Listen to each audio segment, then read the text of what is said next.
Assalamualaikum warahmatullahi taala wabarakatuh. Barea Sunda di mana we ayana. Tepang deui sareng simkuring mangnana dina pidangan dongeng Sunda anu parantos maneh nyanak hiji cariyos Malespati anu jadi adi bagian anu ka-23 nya. Mudah-mudahan atuh ieu pidangan sing janten hiburan kanggo barea Sunda di mana wae ayana. Mangga nuhunkeun kanu parantos subscribe oge anu parantos lalebet di kolom komentarna nuhunkeun sakali deui. Sumangga atuh baraya ieu hancagarapan anu katuna waktos dinten kamari ku umang urang dilajengkeun deui. Wilujeng ngadangukeun.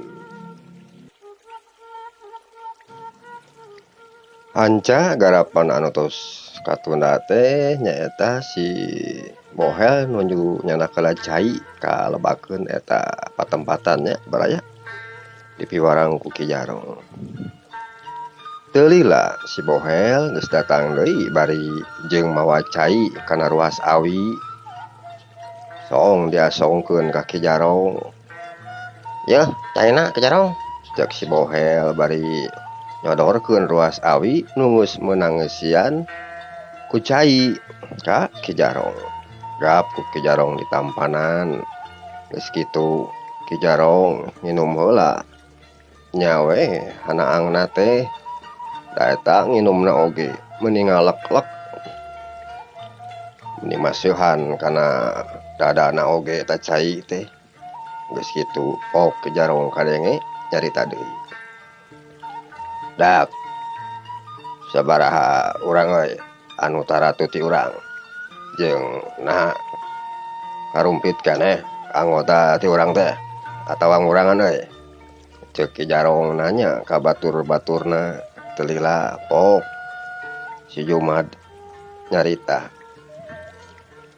"Ari nu taratu mah aya we meureunnan 20 urang mah Ki Jarong. Lamun nu eueuh mah kurang leuwih 5an tah," ceuk si Jumad. "Cilaka gede dak. Sayabana ti loba nu tatu teh. Aya oge deui nu katawan ku musuh.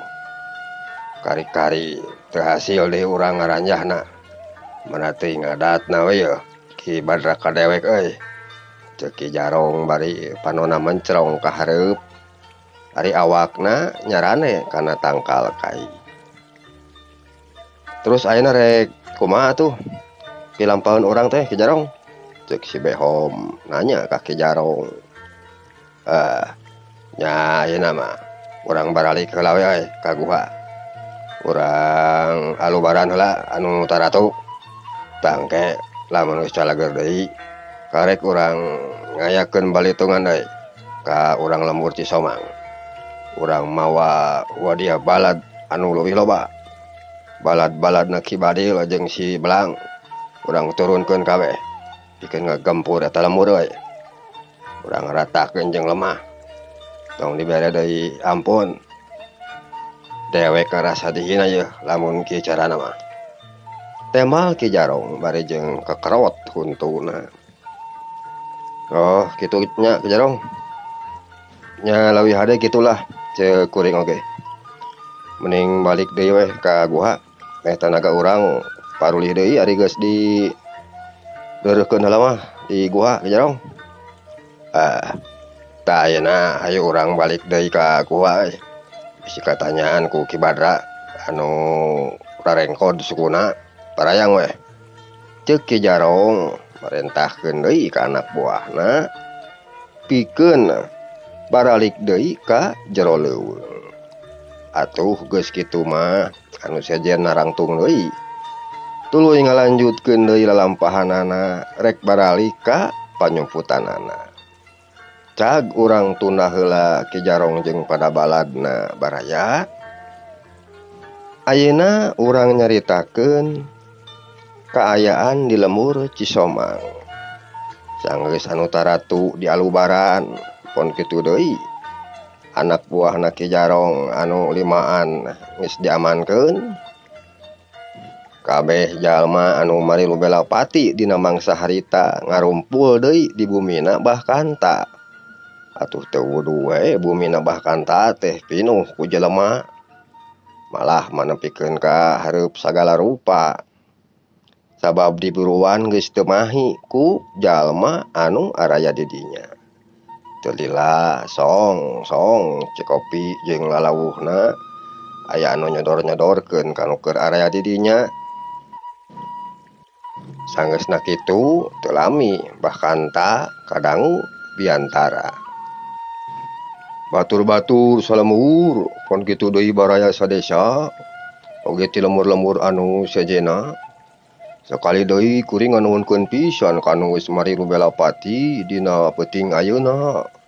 Kalintang bagjana keur kuring mah ku ayeuna kieu teh. Tananing tatali paranti ti karuhun urang anu geus diwariskeun ka urang sakabeh teh masih keneh dipake. Nyatana sifat silih tulungan jeung bapada urangna. Tah mudah-mudahan we atuh ieu teh sing jadi hiji conto keur urang rehna geuningan ari dipigawe ku babarengan mah hiji perkara anu hese jeung bangga. Tangtu sagala rupana oge bisa disinghareupan ku urang kapanan. Tah atuh engke saumpamana aya beja rek ayana panjarahan ka lemur-lemur anu sejena, tangtu abah oge sapara kanca baris ngabantu ka lemur-lemur anu sejen. Sangkan Ki Jarong jeung pada baladna teh geus teu waningeun deui ngarannya ka tiap lemur. Tapi ari di piharep ku kuring mah geus we cukup ka lemur Cisomang. Ulah ari ka lemur anu sejen mah kahayang mah tanganku ayana kajadian sarupa kieu teh. Tangtuna oge keur Ki Jarong jeung pada baladna moal narima meureunan. Akhir barangkali mah tangtu maranehna bakal ngayakeun deui balitungan ka urang-urang. Tah atuh kituna ari cek pamikiran abah mah. Ti ayeuna ka hareup urang kudu leuwih waspada. Utamana mah keur warga anu aya di lemur Cisomang ieu. Kudu leuwih sing caringcing paguh kancing, sing saringset paguh ikeut. Pikeun nyinghareupan sagala rupa naon wae anu baris tumiba ka lemur urang. Tah ku kituna ti mimiti ayeuna ka hareup keamanan di lemur urang kudu leuwih dironjatkeun. Sangkan naon? Sangkan sagala rupa anu baris kajadian ka lemur urang saeutik gedena tuh bisa disinghareupan ku urang moal kabongohan teuing meureunan. Kapan aya dina babasanana oge cenah cokolot mah kudu dipayung mameh hujan, kudu asak jeujeuhan, kudu panjang pamikiran. Atuh sakali deui abah nganuhunkeun jeung kanu geus marilu Belapati dina peuting ayeuna. Cenah eta aya anu taratu ku pakarang. Oh da. Nah ngaranna oge atuh urang teh keur bajoang. Kapanan ari ngaranna berjoang teh kudu aya anu dikorbankeun ku urang. Wajar we tangtuna oge. Ngan didoakeun ku abah sing buru-buru calageur deui anu taratu. Tah ayeuna mah tuh sok we tah lalauhna ala kadarna ti abah. Hampura dengan sakieu kaayaanana geuningan. Saur bahkan tah bari jeung mancrong kanu area di dinya. Atuh geus kitu mah kabeh nu area di dinya ngaropi heula kadaharan anu disuguhkeun ku bahkan tah. Kaayaan harita di eta lembur teu karasa. Wanci geus asup ka jana leutik. Hawa beuki tiris. Meuni sing salusup kana tulang sandi. Sebagian jalma geus katempo aya anu geus sing galoler. Di mana we ngagolerna teh padogeuna. Tayohna wae ngarasa cape sanggeusna tararung nyinghareupan batur-baturna Ki Jarong. Ari bahkan tah pon kitu deui nu sajena sami. Aranjeunna oge ngareukeun heula kacape. siga anu liana sangkan awak cenah rada genah meh teu karasa ripuh teuing. Bari jeung dipepene ku jemplingna peuting anu beuki dieu teh beuki maju ka isu. Kocapkeun isukna kira wanci carangcang tihang bahkan pon kitu deui nu liana geus katempo keur ngarariung deui di buruan bumina. Ituna teh bari jeung sing suruput cai kopi anu panas keneh bari jeung sing pelenyun arudud. Teu lila salah saurang ti wawakil anu milu bela pati ti lembur sejen aya nu nyampeurkeun ka Bah Kanta sanggeusna deukeut pok eta jalma teh nyarita, "Abah punten ye, abdi teh sanes kirang upami sun, oge sanes kirang sono ye teh.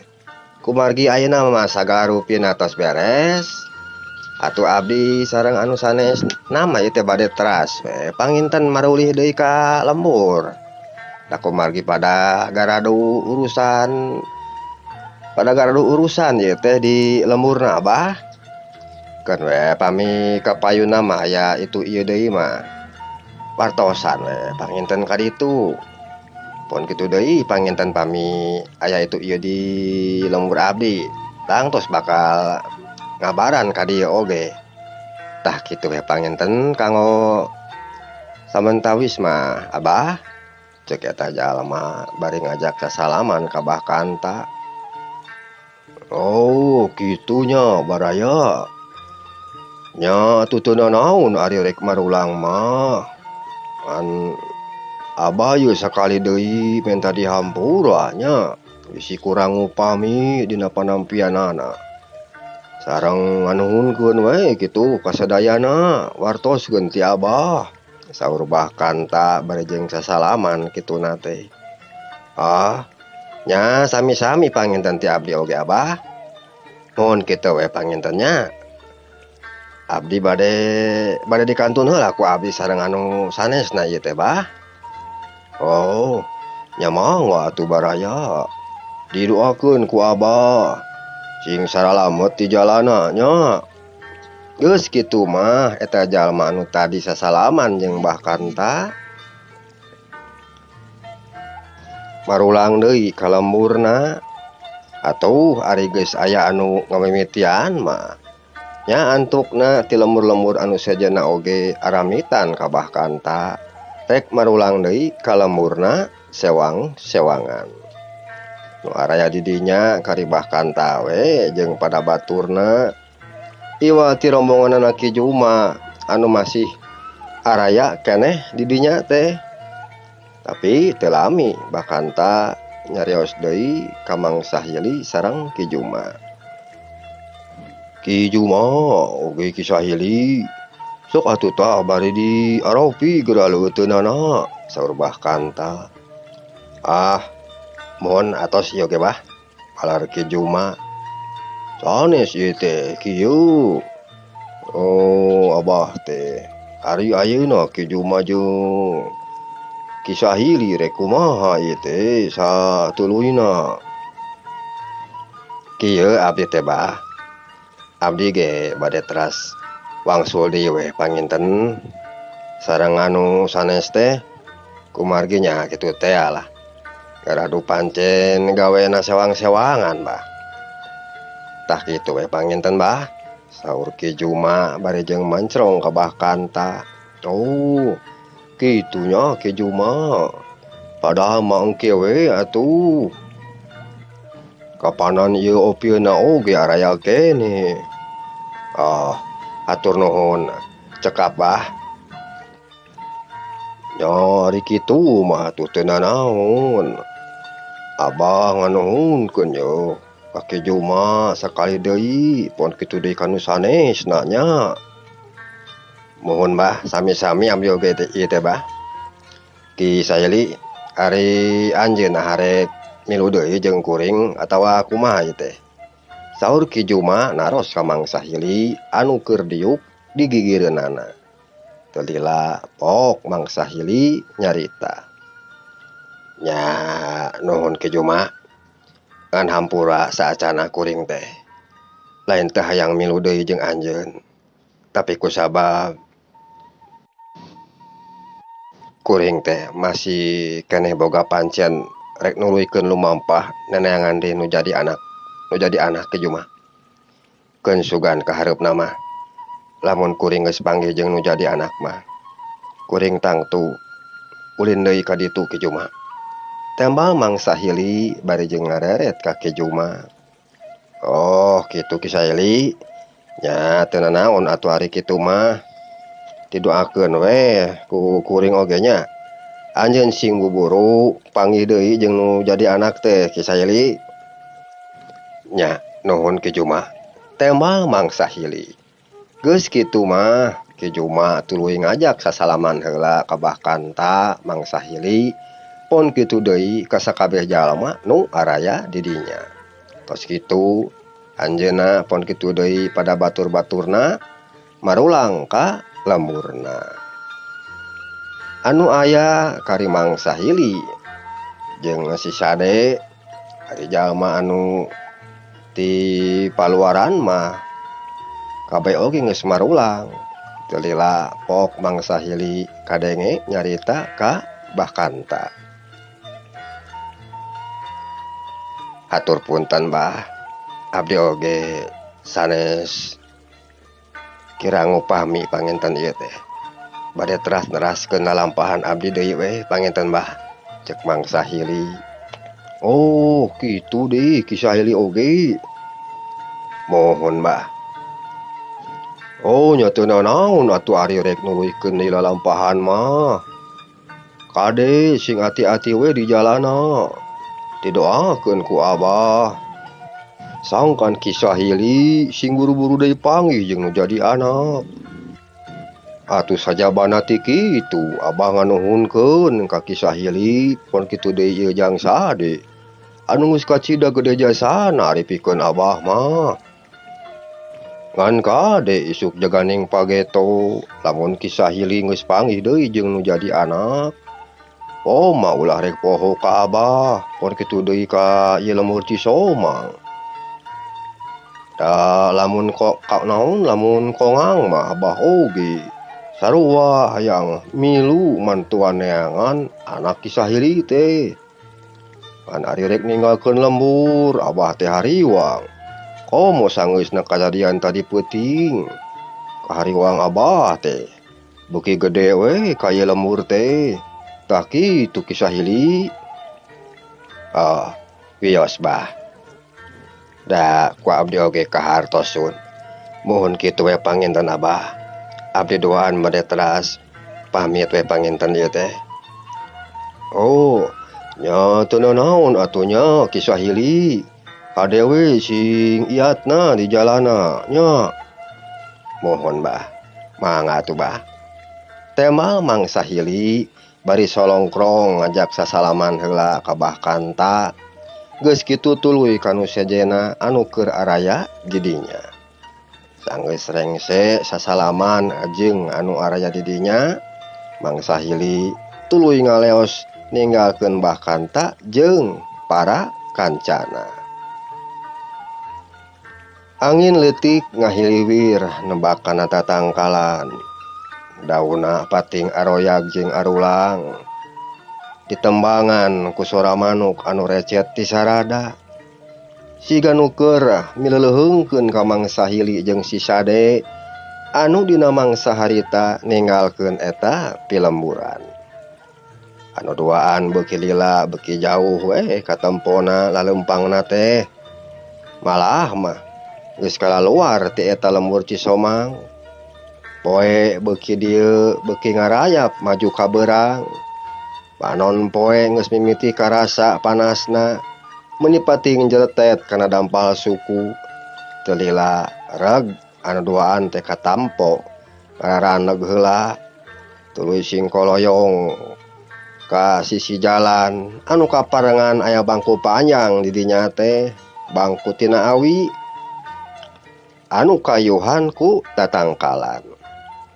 Gek duanana dari heula dina bangku bari jeung sila tutug gitu teh hari mangsa hili mah hari awakna disaranekeun kana panyaranean eta bangku. Renghap mangsa hili narik napas jerona teu lila pok nyarita ka si Sade anu aya di gigireun manehanana. Sade keur mamang mah bingung ayeuna teh ye. Kudu ka mana deui mamang ayeuna neangan nu jadi anak. Sabab kapanan geus jelas ari di tempat panyumputanana Ki Jarong mah. Budak mamang teh eueuh di dinya Sade. Kitu ceuk mangsa hili bari jeung panonna mencrong ka hareup. Ari pelongna pelong kosong. Da ari dina pikiranna mah tetep we inget kanu jadi anakna. Beungeut si alam teu oleh kokolebatan we dina kongkolak panonna. Kurang-kurang nama matak gelo lamun teu dibarengan jeung kasabaran mah.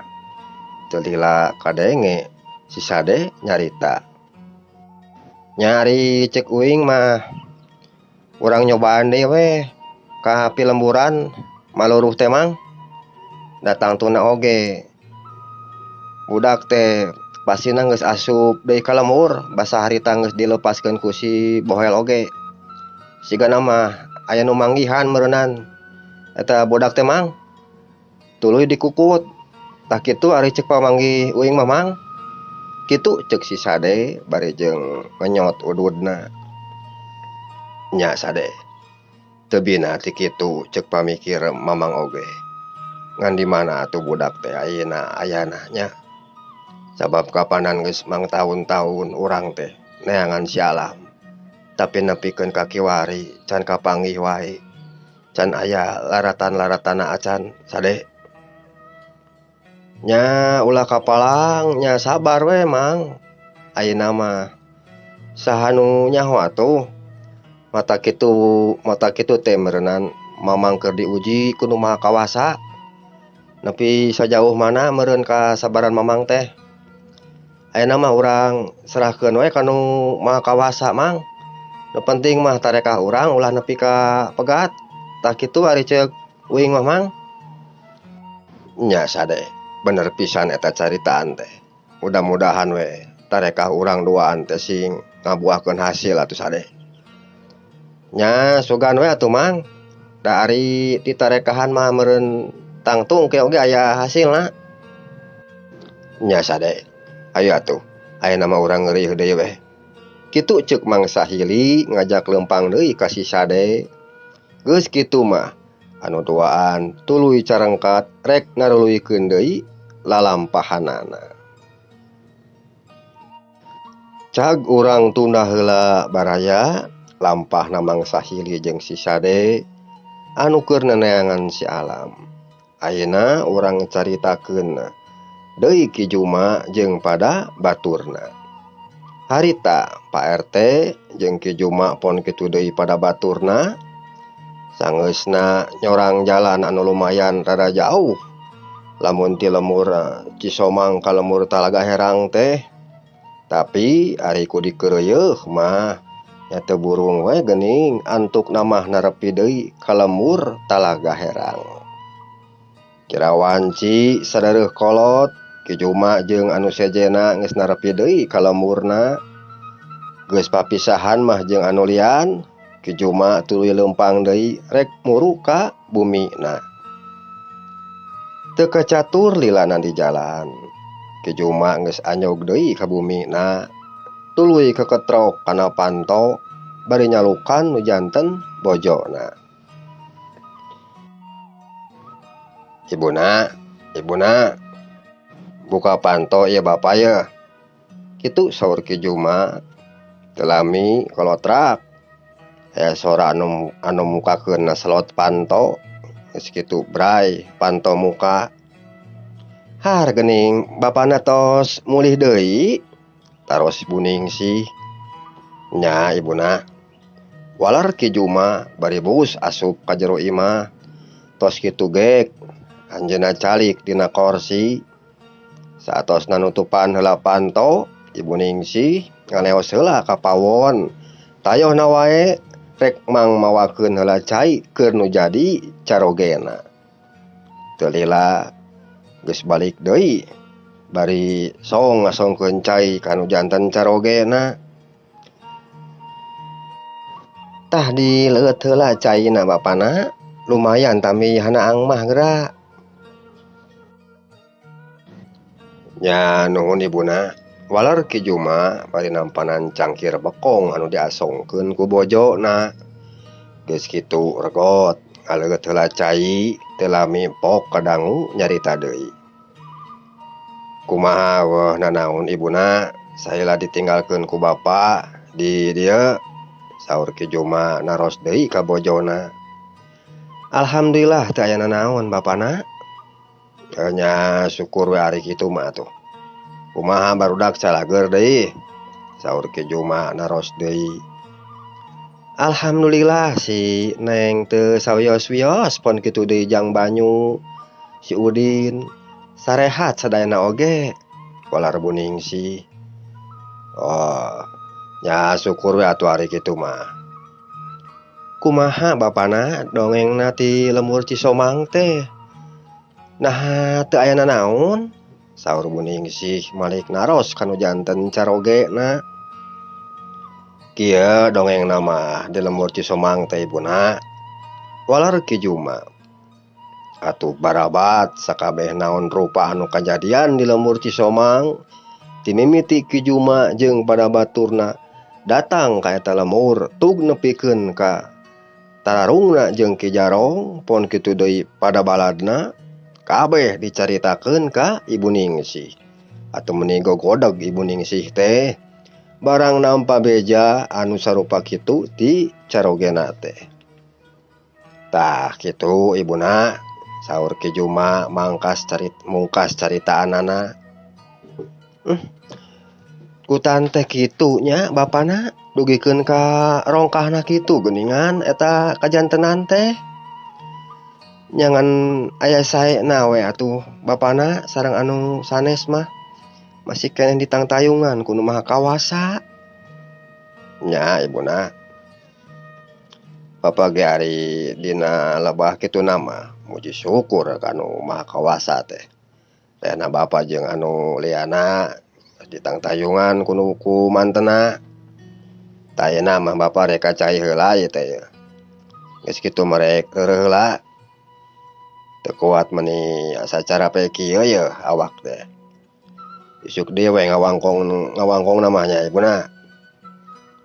Oh, nya engke atuh antosan heula urang naheur heula cai panas kanggo bapana, walar Ibu Ningsih bari jeung teras ngaleos ka pawon rek mang naheurkeun heula cai keur nu jadi carogena.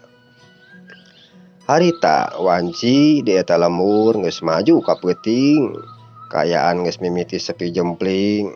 Tayohna wae pangisi lemur geus sarare meureun mata kitu oge. Ari ti sisieun eta lemur sok rajeun kadenge sora anjing anu pating jeregug. Disusul ku sora si uncuing anu sakapeung sok kadenge ngelak dina tatangkalan. Ibun peuting anu tiis mimiti nyimutan eta pilemuran siga nu rek milu mepene ka jalma anu dina peuting harita keur talibra sare. Kocapkeun isukna kira wanci haneut moyan. Ki Juma tos katinggal nuju calik dina korsi tepas hareup bumina bari mancrong kaburuan ningalikeun si Udin anu keur nyapuan dangdaunan. Teu lami kadangu Ki Juma nyauran ka si Udin. "Din, ka dieu heula sakedeung majang," saur Ki Juma bari gukupai pananganna ka si Udin.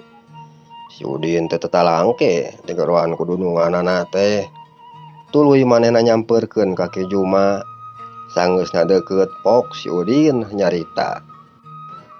"Bade aya naon, Pak?" Kitu ceuk si Udin.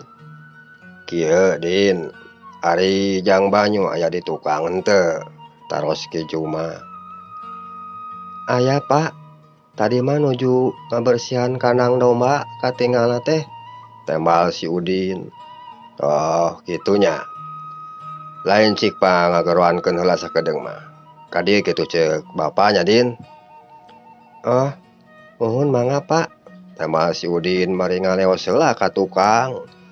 Geus kitu teu lila balik deui bari dibarengan ku si Alam.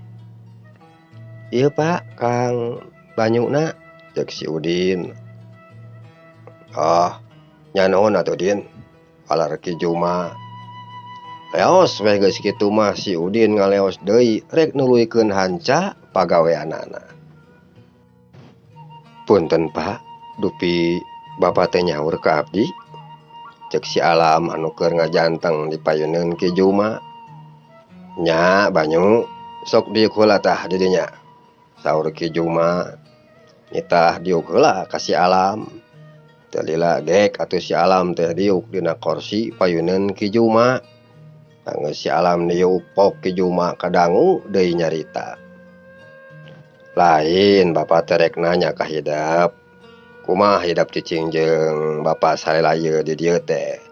Naha betah atawa kumaha? Heueuh maksud Bapa teh lamun nya mah hidap betah cicing di dieu.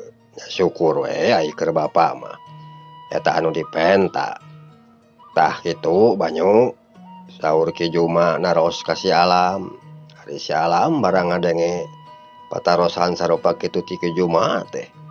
Keur manehna mah mending ngarasa atoh. Sabab asa mebok manggih gorowong, mugar cadas manggih emas, asa aya jalan komo meuntas. Aya jalan keur manehna pikeun ngedalkeun sakabeh isi hate manehanana anu salela ieu dikemu ku manehanana. Atuh teu lila pok kadenge si Alam nembalan. Kieu Pak, abdi salami ngiring damel di dieu teh. Nyatana di bumi Bapa, abdi teh betahna mah betahna taku Pak. Nanging abdi gaduh hiji tujuan, pangna abdi lungsur ti suku Gunung Cikuray ka lembur ieu teh Pak. Oh nya boga maksud naon hidep teh? Sok bejakeun ka Bapa. Sugan atuh Bapa bisa nulungan, saur Ki Juma barjeng mencrong ka si Alam. Teu lila pok si Alam nyarita deui. Kieu Pak, sateu acana abdi bade nyuhunkeun heula dihapunten ka Bapa. Rehna salami ieu abdi teu acan balaka ka Bapa perkawis diri abdi. Oh kitunya. Ari kitu kumaha maksud hidep teh? Asa can kaharti keur Bapa mah banyu. Ki Juma naros deui ka si Alam bangun anu panasaran. Kieu Pak, sadayana ku abdi bade didongengkeun ka Bapa perkawis diri abdi. Ceuk si Alam barejeng narik napas jero heula kituna teh. Geus kitu barabat atuh sakabeh naon rupa anu geus tumiba ka dirina. Timimiti lemurna kadaratangan Ki Jarong jeung pada baturna tug tepikeun ka di darurukanana imah manehna jeung anu sejen, nepikeun ka manehna kungsi oge diculik ku anak buahna Ki Jarong. Pon kitu deui kungsi dikukut ku Eyang Sabda jeung digembleng ku anjeunna mangrupaning elmu. Malah adina anu di binasa oge ku anak buahna Ki Jarong kabeh, ku anak buahna Ki Jarong kabeh ditetek eueuh anu kaliwat dicaritakeun ka Ki Juma. Ari Ki Juma barang ngadangu carita kitu ti si Alam teh meuni olohok mangkadu. Parasaan atoh campur jeung sedih gumulung dina dirina. Sanggeus nareng si Alam ngadadarkeun sakabeh naon rupa pangalaman hirupna ka Ki Juma. Ki Juma harita nangtung tina calikna. Tos kitu muru kasih alam sanggeusna deukeut kabrug Ki Juma ngakabrug kasih alam bari jeung diceungceurikan. Ki Juma mending ngaguk-guk dina tak-tak katuhu si alam bari jeung nangkeup pageuh kana awakna si alam. Ari Ibu Ningsih sareng Neng Lisna anu kaparengan harita nuju araya di pawon barang ngadangu aya swanten anu nangis di payun teh atuh barengbong duanana lalumpatan ka hareup muruk ka tepas imah. Saatosna aya di dinya duanana oge ngarasa kaget sabab ninggal Ki Juma anu keur ngaguguk nangis bari jeung ngarangkul ka si alam. Teu lami pok Ibu Ningsih kadangu naros kanu janten carogena. Aya naon ieu teh bapana? Meuni asa rareuwas Ibu mah. Taros Bu Ningsih. Teu lami pok Ki Juma ngawaler. Ibuna ieu teh geuningan anak sobat bapa nyatana Ki Sahili anu saela ieu di teteangan kumanehanana. Tos kitu Ki Juma malik deui ka si alam bari nyepengan kadua tak-tak si alam kudua panangana. Banyu alam anaking kunaon atuh hidup teu nyarita ti awalna ka bapa.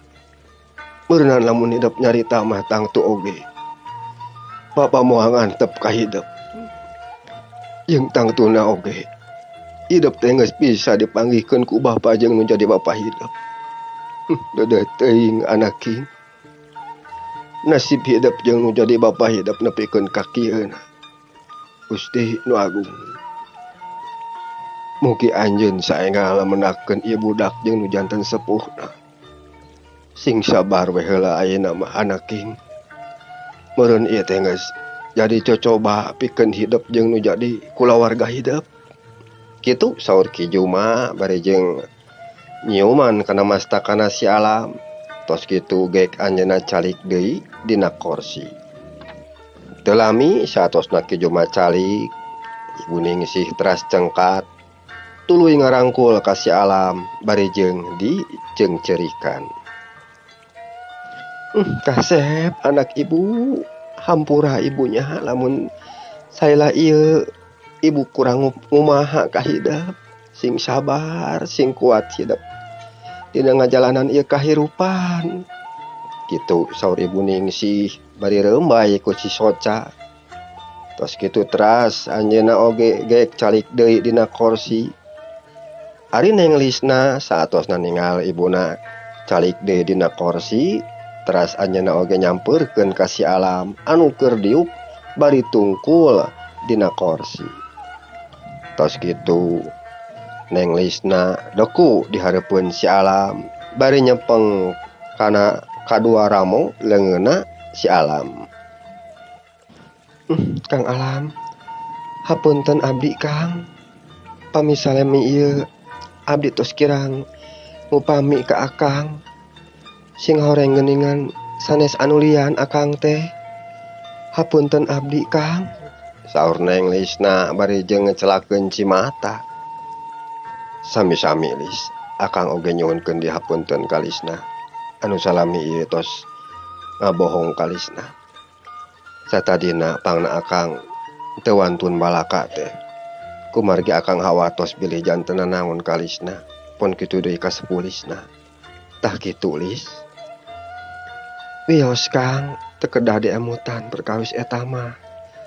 Datos kahartos ku abdi oge. Nya nuhun atuh pami kitu mah. Geus kitu mah Neng Lisna teras calik deui dina kursi disagedengeun nu janten ibuna. Bara Sunda mung sakitu heula cariyos Malespati nu jadi adi bagian ka 23 nya. Mudah-mudahan atuh bagian anu saterasna kumang tiasa dilajengkeun deui. Hatur nuhun kana sagala rupi perhatosan ti Bara Sunda sadayana. Nyuhunkeun dihapunten bilih seueur kakirangan dina mangdongengkeunana babot sapanon carang sapakan. Hapunten sakali deui. Wilujeng kantun permios.